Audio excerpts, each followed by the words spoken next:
Ang psoriasis, it's not just one type. No? Although the most common, we call it chronic plaque psoriasis. The one that has yung thick lesions, and they're usually spread all over the body. When I was diagnosed with psoriatic disease, unang sasabihin sa ng doktor, walang cure ito. It's a lifetime condition. Psoriasis Philippines reports that up to 2 million Filipinos are living with psoriasis, a skin condition characterized by itchy, red scales around the body. But what many don't realize is that the condition not only affects the skin, it also leads to discrimination due to misinformation. Let's delve deeper into how this condition can impact a person's quality of life, the importance of proper access to treatment, and how we can be of support to those who have it. I'm Dr. Freddy Gomez. Welcome to MedTalk Health Talk.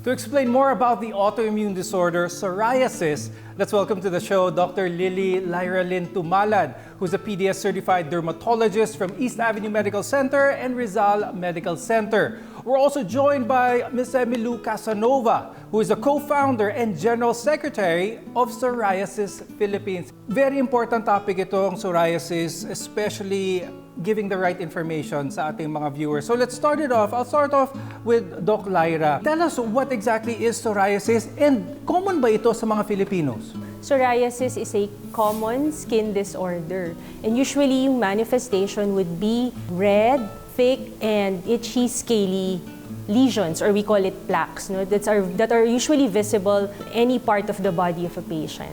Now, when you say common among Filipinos, how common are we talking about? Is this normally seen? Kumbaga, ang climate ba ng Philippines, mainit, humid, does this have a role kung bakit laganap ito sa Pilipinas? Among dermatologists, we would say it's common because we see it often among our patients. So, in statistics in general, nasa 1 to 2% of the population. So if we're 100 million, about 1 to 2 million Filipinos might be affected with psoriasis. And since it's an autoimmune disorder, does genetics have a strong role to play here? Yes, I would say. So yung cause or yung trigger nito is both genetic plus environmental factors. So meaning if you have the gene, so you're predisposed to having the lesions, plus the environmental factors, so may mga certain triggers. Like you said na nga, weather can be a trigger, infection, or smoking and alcohol consumption. So things like that. So importante dyan, may mga triggers din dyan. We'll talk more about some of the triggers for psoriasis later on in the show. But first, I'd like to ask Ms. Emilu, you were diagnosed with psoriasis. Please tell us, kailan kayo na-diagnose? At what age kayo na-diagnose? And anong pakiramdam nyo nung nalaman kayong meron kayong psoriasis? At first, I was diagnosed when I had my kid, 2 years after I had my kid. But before that, when I had the symptoms, napansin ko mga college years pa. So meron akong parang heavy na dandruff, yung excessive na flaking. And then parang pag may stressful days sa college, so yun, lumalabas yung mga severe na dandruff. And then pag napansin ko, pagka may ubo, sipon, parang may mga tuldok-tuldok ako sa tiyan. So, pero which nawawala naman. Then after mga ilang years, nagkaroon ako ng child, doon na napansin ko, meron akong patch sa likod na hindi nawawala-wala. So yung patch na yun, may mapula, tapos may scale. So meron kayong simptomas nito, merong pagitan na you were having symptoms pero hindi nyo exactly alam. Hindi ko alam Did this kung ano cause yun. Anxiety, parang nakakapagbahala ba sa inyo na parang may nangyayari sa balat niyo pero hindi kayo talaga sure kung ano exact. Hindi ko pa siya pansin that time kasi wala pa naman akong ganun ka-stressful na event during those times. Usually, college years lang yung mga ano lang, mga activities like thesis and everything. Pero yung, syempre, after ko nag-asawa, syempre pag may mga pamilya ka din, everything. So, yun, nandun na yung stress and everything. So, doon na mas nag-manifest yung lesions and condition. Mas lumabas siya. Now, Doc Lyra, with what Emilu experienced na symptoms niya, no? Dandruff, some patches on the skin, is this common? Talk to us about what are the common symptoms na red flag na posibleng psoriasis. Actually, what she experienced really common. So yung parang excessive dandruff or lesions on the scalp, that's a common lesion of psoriasis. No, ang clue natin dyan would be it goes beyond the hairline. So if you have lesions on the hair, But if it's going to your forehead or other parts of the face, then baka psoriasis. And then another sign would be they're thick, no, compared to, let's say, yung mga eczema, which are parang thinner and sometimes they're wet. But yung psoriasis, it's more of a dry lesion na makapal, it's thick, and then it's scaly. Ang description nga namin of the scales is silvery white scale. So, ganun yung psoriasis. Is there a certain age where the symptoms might manifest more commonly? Usually, it ranges from 20 to 30 years old. Doon nagpo-first develop yung lesions. Although it can occur or it can appear at any age. Pwedeng young, mga adolescent or even children, pwede, or even at a later age. But commonly nga nasa 20 to 30 years old. So for those who may see some of these symptoms, who might think they do have psoriasis, is this preventable? Do we already know the definite cause for psoriasis? Unfortunately, preventable. Maybe not, no, if you really have the gene and then plus the triggers, but you can probably prevent the flares. You can control the disease. Yun nga, unfortunately, there's really no definite cure yet up to this point, but you can control. Ms. Emilu, pag-usapan natin yung pakiramdam nyo nung nag-uumpisa yung mga simptomas ito. You were in your late teens, early 20s nung lumalabas.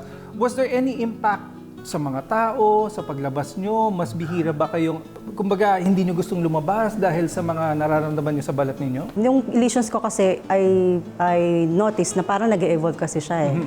So, mga earlier days, years ko nang when I was diagnosed with psoriatic disease, yung in denial pa ako sa umpisa.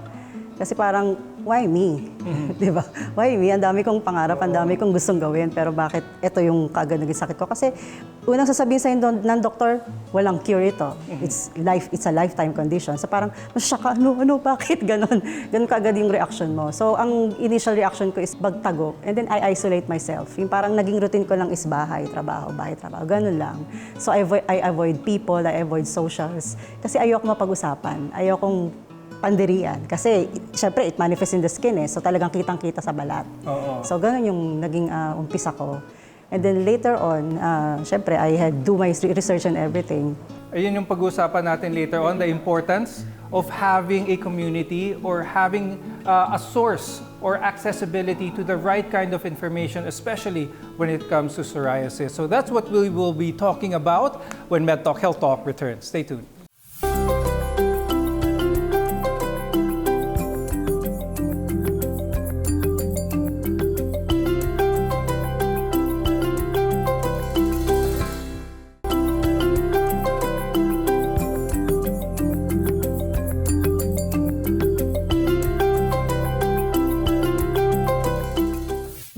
Living with psoriasis can impact a person's daily life. Now, to tell us more about this, let's welcome back Dr. Lyra Tumalad, the PDS Certified Dermatologist from East Avenue Medical Center and Rizal Medical Center, as well as Ms. Emilu Casanova, who's a co-founder and General Secretary of Psoriasis Philippines.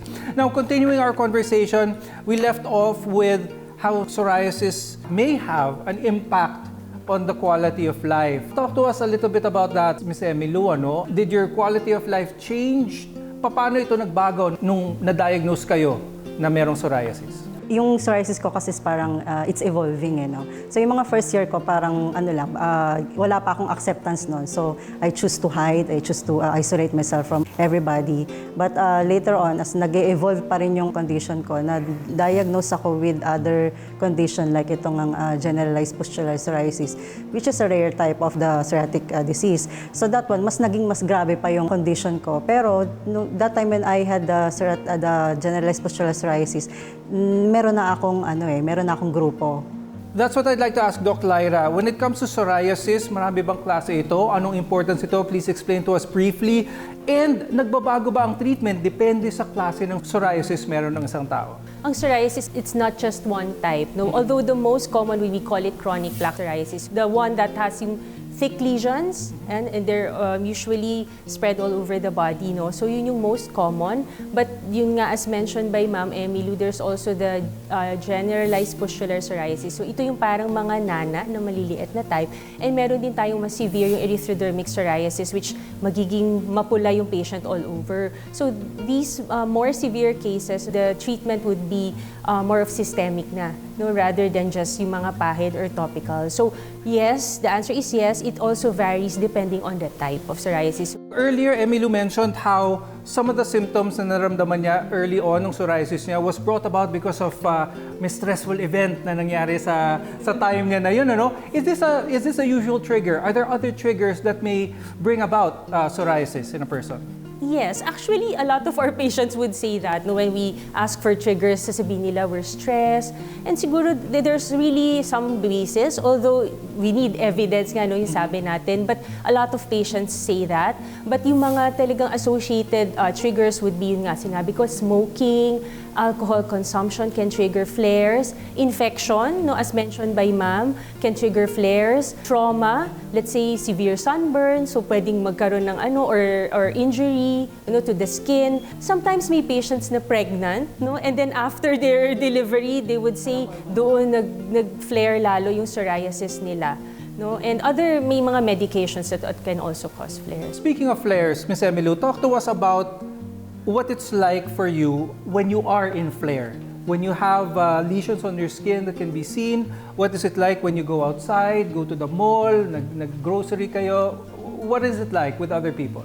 Usually when I have the usual flares lang, like the plaque psoriasis, before when I have no support group yet, ayaw ko ipakita. So I wear long sleeves and everything kasi ayaw ko mapag-usapan. So pag lumalabas ako, kasama ko yung asawa ko or mga anak ko, ganyan, they are my shield. So parang inaano nila lahat ng mga nakatingin, gano'n. Pinoprotektahan nila ako from other people kung ano masasabi nila. Or then later on, nung nagkaroon ako ng support group, pagka lumalabas na ako, medyo pakita ko na siya kasi it's advocacy to educate the people around us. So whoever, kung sino magtanong or whatever, sinasabi namin, sorry, sister, hindi na lang namin sinasabi, it's just an allergy or whatever. Kasi our goal is to educate the people. Doc Lyra, it is the social stigma of having psoriasis, especially if in flare, in society, is real. Nakakahawa ba ang psoriasis? The answer is no. No?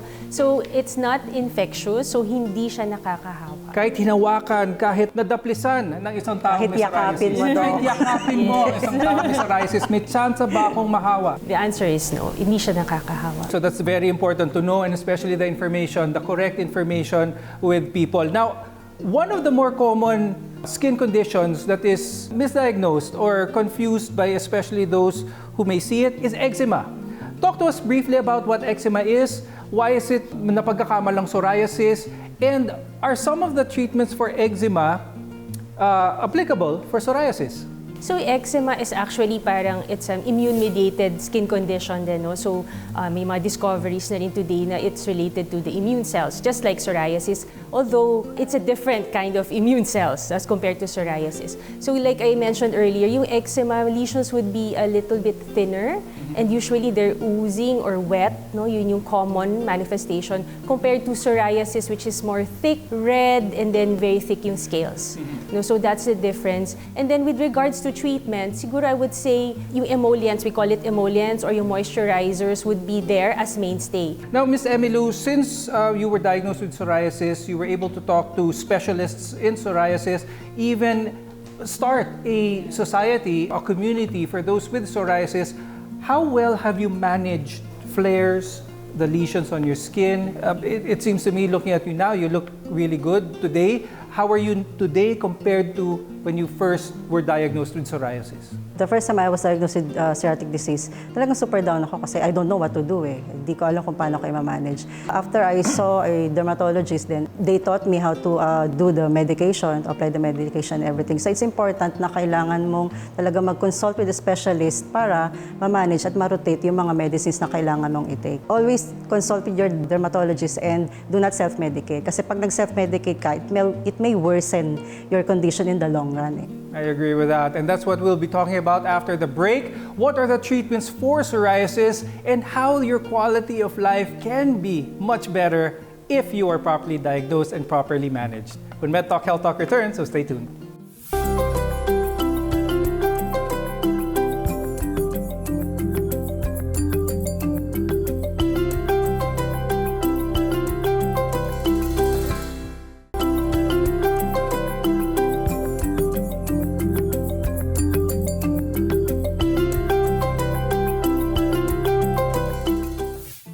Psoriasis affects a person not just physically, but emotionally as well. That's why proper access to treatment is important in managing the condition. Now, still with us is Dr. Lily Lyra Lynn Tumalad, who is a PDS certified dermatologist from East Avenue Medical Center and Rizal Medical Center, as well as Ms. Emilu Casanova, who is a co-founder and general secretary of Psoriasis Philippines. Doc Lyra, if someone suspects na baka may psoriasis ako, or even any other skin condition, but some of the red flags show that it could be psoriasis, what's it like? Pumunta na sila sa specialista, pumunta na sila sa'yo, what can they expect?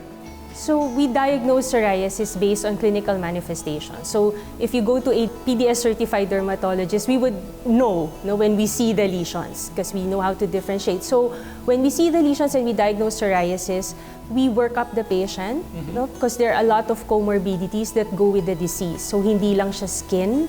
That's what we want the patients to understand. It's a systemic disease, meaning meron din internally associated with other diseases like hypertension, they can have diabetes, obesity, yung mga ganon. No? So it's important to check those, and if present, we manage them.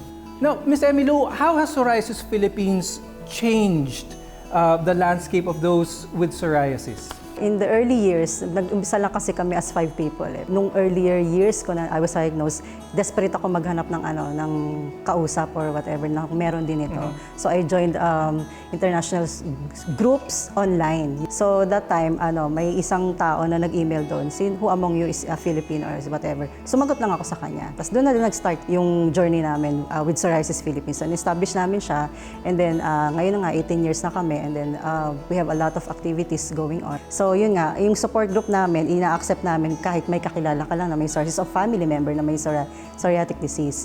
So yun, tapos meron din kami mga skin clinics na kinoconduct in partnership with the PDS and the PRA.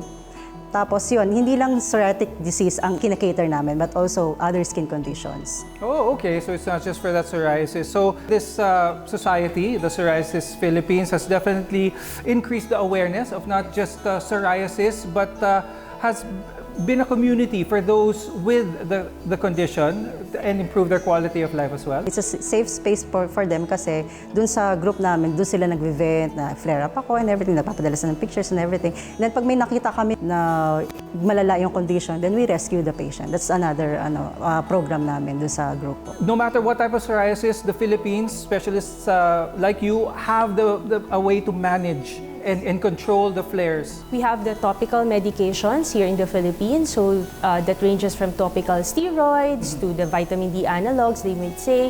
And then we have phototherapy centers here. We also have the conventional systemic medications available like methotrexate, cyclosporine, and the newer ones, the biologics. So these are the injectables. So we have a lot of options already here. Now, before we go, Ms. Emilu, do you have any message for the viewers out there, especially those who want to get into contact with Psoriasis Philippines or maybe have questions about the disease? For those of the people who are newly diagnosed, you can find us on Facebook, Psoriasis Philippines. Just search Psoriasis Philippines. Then you can message us and tell us that you have psoriasis, and then we can invite you to the secret group, which is a safe space nga po. I'd like to invite na rin the people for this forthcoming World Psoriasis Day on October 29, which will be held in San Andres Sports Complex. It will be a fun walk, and then it's being joined by your kabalat, so maraming activities there that's awaiting them, and we are partnered also with the Philippine Dermatological Society and other industry partners and the PRA. Now, Doc Lyra, before we go, any message for really the parents? Sometimes the parents are the most worried about if they have a child who possibly might have psoriasis, and anyone who might feel that psoriasis is something that they will have lifelong and then their quality of life will suffer and everything like that. What's your message to them? So for those patients who think they might have psoriasis, or those already diagnosed with psoriasis, or those with family members with psoriasis, we really encourage them to see specialists. So dermatologists from the PDS, or the Philippine Dermatological Society, would know how to manage and address all the concerns of these patients. So go to a specialist. As you said, it's a lifelong disease. Hindi lang to isang consultation. So someone has to take care of you. And us in the PDS can do that. They can visit the website and they can look for a specialist near their area. So thank you so much, Doc Lyra, for sharing that information and being there, being a specialist for not just psoriasis, but all other skin conditions as well. And also to you, Ms. Emilu, thank you so much for joining us here on MedTalk Health Talk and for sharing your journey with psoriasis. Thank you. Thank you. Now, we hope we were able to shed light on psoriasis, both the urgency of access to treatment and the importance of support and empathy for those battling the condition. I'm Dr. Freddy Gomez, and thank you for joining us here on MedTalk Health Talk.